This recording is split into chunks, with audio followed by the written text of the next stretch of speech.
السلام علیکم ورحمۃ اللہ وبرکاتہ۔ ناظرین کرام، جب حضرت آدم علیہ السلام جنت سے زمین پر تشریف لائے تو بارگاہ الہی میں عرض کیا کہ اے خدایا، میں یہاں تو نہ ملائکوں کی تسبیح و تکبیر سنتا ہوں اور نہ کوئی عبادت گاہ دیکھتا ہوں، جیسے کہ آسمان پہ بیت المعمور دیکھتا تھا جس کے ارد گرد ملائکہ طواف کرتے تھے۔ جواب الہی آیا کہ جاؤ، جہاں ہم نشان بتائیں وہاں کعبہ بنا کر اس کے ارد گرد طواف بھی کر لو اور اس کی طرف نماز بھی ادا کرو۔ تو اس کے بعد حضرت جبریل علیہ السلام ان کی رہبری کے لیے ان کے ساتھ چل پڑے اور انہیں وہاں لائے جہاں سے زمین بنی تھی، یعنی جس جگہ پر جاگ پیدا ہوا تھا، اور پھر وہی جاگ پھیل کر پوری زمین بنی۔ ناظرین کرام، حضرت جبریل علیہ السلام نے اپنا پر مار کر 7ویں زمین تک بنیاد ڈال دی، جس کو ملائکوں نے 5 پہاڑوں کے پتھروں سے بھرا۔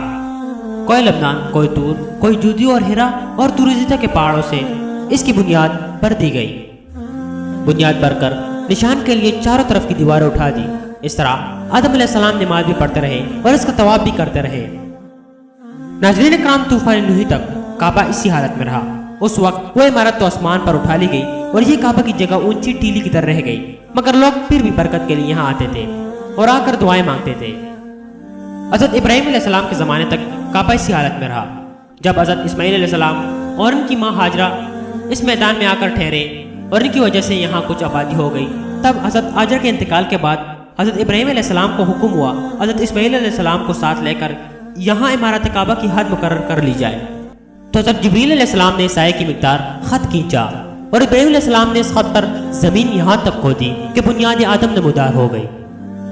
ناظرین کرام، اس کی بلندی 9 ہاتھ اور رکن اسود سے رکن شامی تک کی دیوار 33 ہاتھ اور رکن شامی سے رکن عربی تک کی دیوار 22 ہاتھ اور رکن عربی سے رکن یمانی تک 31 ہاتھ اور رکن یمانی سے پھر رکن اسود تک 20 ہاتھ۔ لہٰذا اس وقت خانہ کعبہ مستطیل کی شکل میں تھا۔